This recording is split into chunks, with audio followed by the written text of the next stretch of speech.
جو شخص مرید و طالب والی خوبیوں سے آراستہ نہ ہو اسے چاہیے کہ ان خوبیوں سے آراستہ ہونے کا جتن کرے، تب مرشد کامل کے ہاتھ میں اپنا ہاتھ دے اور دستے بیعت ہو۔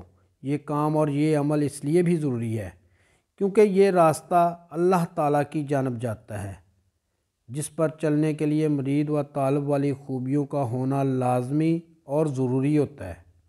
حضرت سلطان باہو رحمۃ اللہ علیہ فرماتے ہیں، اے لوگو، اس حقیقت کو اچھی طرح سے جان لو کہ پیری اور مریدی اصل میں اسم اللہ پاک کے تصور سے قائم ہونے والا عمل ہے۔ بسم اللہ الرحمن الرحیم۔ السلام علیکم ورحمۃ اللہ وبرکاتہ۔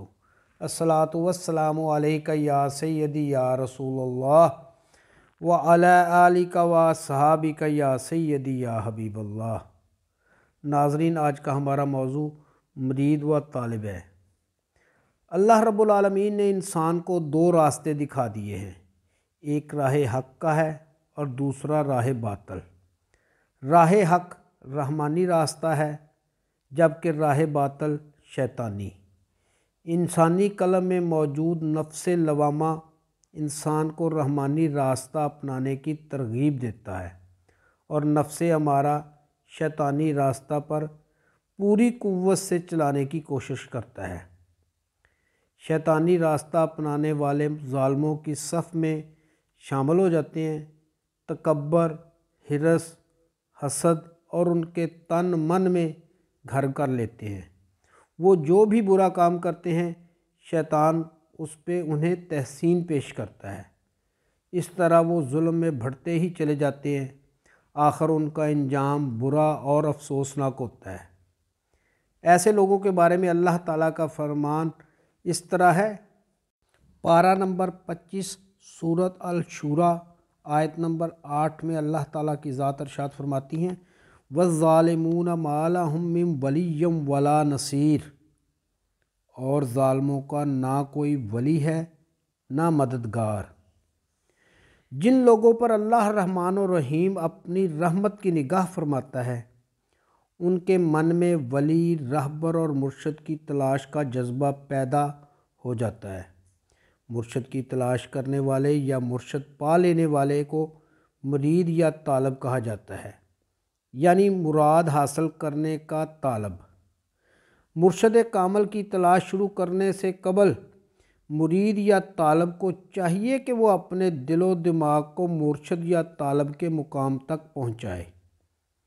یہ امر لازمی و ضروری ہے کہ مرشد کے ہاتھ میں اپنا ہاتھ دینے سے قبل بندہ اپنے دل و دماغ کو مرید و طالب کے مقام پر قائم رہنے کے قابل بنائے۔ جب اسے یقین ہو جائے کہ وہ مرید و طالب ہونے کی صلاحیت حاصل کر چکا ہے تب اپنا ہاتھ مرشد کے ہاتھ میں دے اور مرید بن جائے۔ اگر کسی میں مرید و طالب بننے کی صلاحیت و ہمت ہی نہ ہو تو پھر مرشد تک رسائی کا کچھ فائدہ حاصل نہیں ہو سکتا۔ مرشد کے ہاتھ میں اپنا ہاتھ دینے سے پہلے اس مقام کی صلاحیت اور ہمت اپنے دل و دماغ میں تب بھی پیدا کی جا سکتی ہے جب مرید و طالب کے معنی و مفہوم کا علم ہو۔ مرید 4 حروف کا لفظ ہے، یعنی مرید، میم، رے، یہ اور دال۔ یہ چاروں حروف اپنے اپنے معنی کے حامل ہیں، جیسے میم معرفت الہی کا طالب، رے رضائے مرشد پر راضی رہنے والا لا یرید، یہ یقین محکم کا حامل، دال دیوانہ مرشد فنا فی الشیخ۔ بیعت کے خواہش مند یا بیعت ہونے والے فرد کے لیے مرید کے علاوہ لفظ طالب بھی موجود ہے۔ لفظ طالب کی شرح سلطان الفقراء حضرت سلطان باہو رحمۃ اللہ علیہ اس طرح فرماتے ہیں، طالب کے بھی 4 حروف ہیں، یعنی توئے، الف، لام اور بے۔ حرف توئے سے طالب صرف طلب مولا رکھتا ہے، اس کا مقصد اور اس کی طلب صرف اللہ تعالیٰ کی ذات ہوتی ہے۔ اسی لیے طالب معرفت ذات الہی کے لائق ہوتا ہے۔ حرف الف سے ارادہ یعنی طالب سچے ارادہ سے پختہ یقین سے مولا کو پا لینے کا ارادہ رکھتا ہو، ظاہری اور باطنی طور پر اتنی سچائی سے عبادت کرے جو سونے کے لیے زمین پر نہ لیٹے، مراقبہ میں ڈوبا رہے، الہی توفیق سے سیدھی راہ پہ چلتا رہے، کوئی غلط قدم نہیں اٹھاتا، اپنی جان اللہ کی راہ میں دے دیتا ہے۔ حرف لام سے لائق و باحیا طالب وہ جو تکبر غرور سے پاک ہو، جس کی نفسانی خواہشات مر چکی ہوں اور روح زندہ ہو، ایسے طالب کو اللہ تعالیٰ کی جانب سے خوش آمدید کہا جاتا ہے۔ حرف بے سے بار برادر حق، باطل کو چھوڑ دینے والا، با ادب بزرگ، اپنے اختیارات سے فارغ، مرشد کا حکم ماننے کے لیے ہر وقت تیار رہنے والا۔ ایسے گن اور ایسی خوبیوں والے طالب و مرید کے بارے میں سرکار دو عالم صلی اللہ علیہ وآلہ وسلم کا فرمان ہے کہ مرید وہ ہے جس کی اپنی کوئی مرضی نہ ہو۔ حضرت سلطان باہو رحمۃ اللہ علیہ ایک اور مقام پر طالب کے بارے میں فرماتے ہیں، بر طالب فرض عین است کہ آنچہ مرشد می فرماید از امر، مرشد طالب خلاف نہ کند و بیش، مرشد رد جواب دم نہ زند۔ آپ رحمۃ اللہ علیہ فرماتے ہیں طالب پر فرض عین ہے کہ وہ مرشد کے فرمان کی خلاف ورزی نہ کرے اور نہ ہی مرشد کے سامنے دم مارے۔ طالب میں چند اوصاف کا ہونا ضروری ہے جن کے بغیر طالب کوئی مقام بھی حاصل نہیں کر سکتا۔